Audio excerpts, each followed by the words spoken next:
Olá, sou Efson Lima. Nós estamos de novo aqui. Não os deixaremos sozinhos nesta importante caminhada. Senhoras e senhores, a segunda unidade da nossa disciplina aborda a teoria dos atos administrativos. E assim como na primeira unidade, por questões didáticas foram criados subtópicos. No tópico 2.1, sobre teoria dos atos administrativos, é importante fazermos uma diferenciação entre fatos da administração e atos da administração. O fato é decorrente de acontecimentos e fenômenos naturais, independe da ação humana, vento, chuva, podendo em algumas situações depender indiretamente da ação humana. Quando o fato é decorrente de uma descrição normativa, por exemplo, aos 70 anos, o servidor é aposentado compulsoriamente, portanto, ao alcançar esta idade, será aposentado. Neste caso, temos um fato administrativo. Por sua vez, o ato é eminentemente uma ação humana. Exemplos: doação, compra e venda, locação, a apreensão de mercadoria pela vigilância sanitária, expedição de certidões, declarações e etc, etc.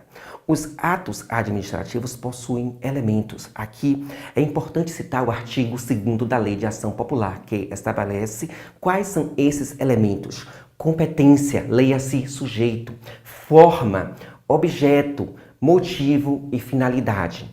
Aqui vamos compreender o elemento competência como sujeito, pois competência é parte das atribuições do sujeito. Assim, vamos verificar sempre se o ato administrativo partiu da pessoa competente para praticá-lo, sujeito. Portanto, percebe-se que o ato deve partir sempre daquele que possui o conjunto de atribuições legais para praticar o ato. Por exemplo, a competência para declarar desapropriação de imóvel é do chefe do executivo. Em relação ao elemento forma, que consiste na observância regular das formalidades indispensáveis à existência ou seriedade do ato. No caso da desapropriação, o documento cabível é o decreto do executivo, respeitados os procedimentos previstos na lei. O objeto é o conteúdo do ato administrativo. É o teor. O motivo é a justificativa para a prática daquele ato. É a motivação, fundamentação fática para se buscar a prática daquele ato. Por exemplo, a desapropriação do imóvel X se justifica em virtude da necessidade de se implantar um arquivo público municipal. Este imóvel é o que reúne as condições para tal em virtude do seu valor histórico, etc. A finalidade, no exemplo da desapropriação do imóvel X, para funcionar um arquivo público municipal, verificamos que a finalidade esperada é a implantação do arquivo público municipal. Este foi o fim pretendido pela desapropriação. Portanto, o agente praticou o ato visando atender a um fim da coletividade daquele município. Os atos administrativos podem ser vinculados e outros discricionários, incidindo inclusive a possibilidade do controle dos atos discricionários. Os atos vinculados são aqueles em que a lei norma não deixou opção ao agente público, cabendo este tão somente praticar os atos esperados. A norma estabeleceu que a administração pública deve atuar de tal forma ou de tal modo.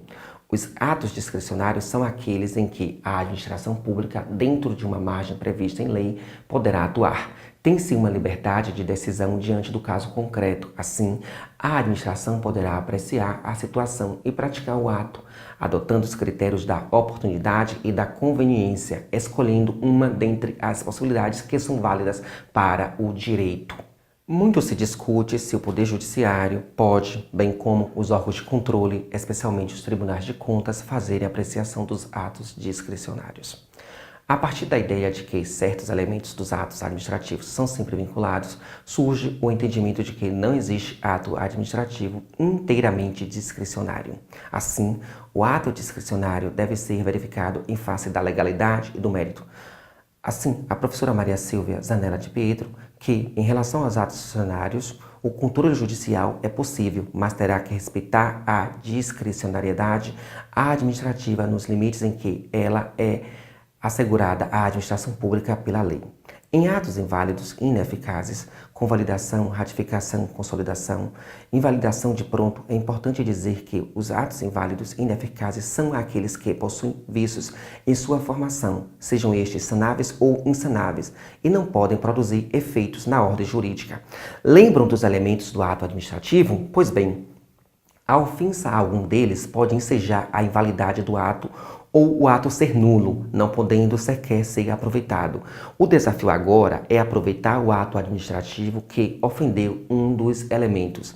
Lembre-se que os atos praticados pela administração pública gozam de imediato presunção de legitimidade e veracidade. Antes de avançarmos, é significativo apresentar a teoria da nulidade dos atos administrativos, sendo que o ato será nulo quando, em virtude do elevado grau de ilegalidade, ele já nasceu insanável, decorrente de um defeito ou ausência de um elemento crucial para sua concepção. O ato está tão viciado que a ilegalidade não pode permitir a produção de efeitos entre as partes. O ato anulável é aquele cujo defeito pode ser considerado sanável ou convalidável, possuindo assim uma nulidade relativa em decorrência de ter vícios não tão substanciais quanto aos presentes nos atos nulos. O ato inexistente é aquele que possui apenas aparência de manifestação da vontade da administração pública, mas que não chegou a aperfeiçoar-se como ato administrativo. Geralmente são praticados por pessoas incompetentes para praticar o ato ou sequer possui atributo para tal, usurpando a função pública. Feitos esses esclarecimentos, podemos entender que a convalidação é a busca para sanear o ato administrativo. É o saneamento. É meio pelo qual é suprido o vício existente de um ato ilegal com efeitos retroativos à data que este foi praticado. A ratificação, onde ocorre supervenientemente uma ratificação com adoção de prática legal. É a invalidação. É o desfazimento dos atos inválidos por razões de ilegalidade, sejam eles nulos ou anuláveis, em atenção ao princípio da legalidade da administração pública. É a anulação. Esta terminologia foi adotada por Celso Antônio Bandeira de Melo para representar qualquer desconformidade do ato com as normas regulamentadoras e indica a existência de algum vício prejudicando o ato administrativo. A consolidação é a possibilidade de a administração pública não exercer o poder de anular o ato ilegal. A consolidação é um ato que se confirma pela omissão do poder público, mantendo o ato como foi praticado. É a confirmação. Isto só é possível quando não causar prejuízos a terceiros.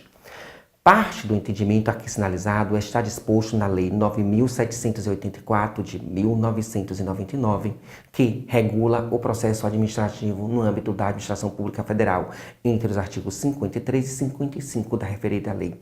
Duas súmulas do Supremo Tribunal Federal, 346 e 473, nos ajudam a compreender parte desta teoria e versam sobre a possibilidade da administração pública anular e ou revogar os seus próprios atos. Em relação aos negócios jurídicos administrativos unilaterais, podemos dizer que são os que se aperfeiçoam com uma única manifestação da vontade da administração pública. Podemos sintetizar essa unidade a partir da teoria dos atos administrativos, especialmente quanto aos elementos constitutivos: competência, objeto, conteúdo, motivação e a sua finalidade, e a sua importância para a existência e eficácia no ordenamento jurídico. Não podemos perder de vista que determinados atos praticados pela administração pública são vinculados e outros atos são discricionários, mas devem estar pautados na oportunidade e na conveniência, sem perder de vista a legalidade e a motivação, especialmente o mérito da situação. Chegamos ao momento da nossa atividade reflexiva no Moodle.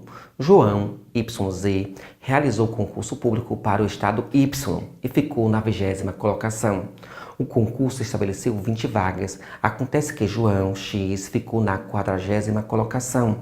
O governador nomeou via decreto João X, conforme publicação no Diário Oficial do Estado. O nomeado tomou posse e assumiu a função. Após 2 anos e tendo o concurso sido prorrogado, o erro foi identificado. E agora, você considera que o ato de nomeação deve ser inválido ou convalidado em favor de João X? Consegue apontar a solução para João X? Ai, que pena, acabou. Acabamos mais uma unidade. Bons estudos. Lembro aos senhores e às senhoras que vocês podem manter contato comigo via e-mail ou WhatsApp.